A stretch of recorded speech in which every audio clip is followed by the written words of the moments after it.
have Google Pixel XL, and let me show you how to accomplish the hard reset operation on that device by using the Google Pixel settings. So at the very beginning, let's start by unlocking the screen. Let's open the list of all applications, find and select the settings. Here you need to choose System. Let's choose the reset options and choose erase all data right here. So this will erase all data from your device, all personal stuff, customized settings and installed apps. If you are aware of this, let's choose reset phone and tap erase everything. So right now the device is performing the hard reset. Let's wait until the whole operation will be completed.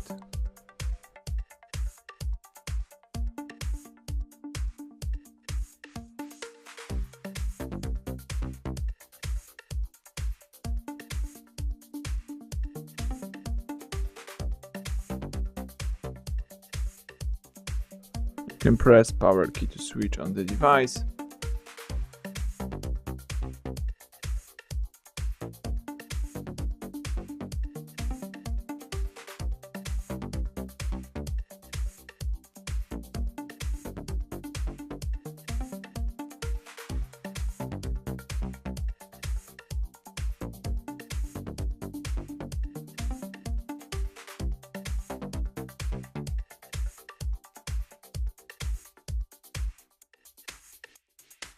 Excellent, the welcome panel just pops up, so it means that the hard reset is done. Thank you for watching. Please subscribe our channel, leave thumbs up under the video.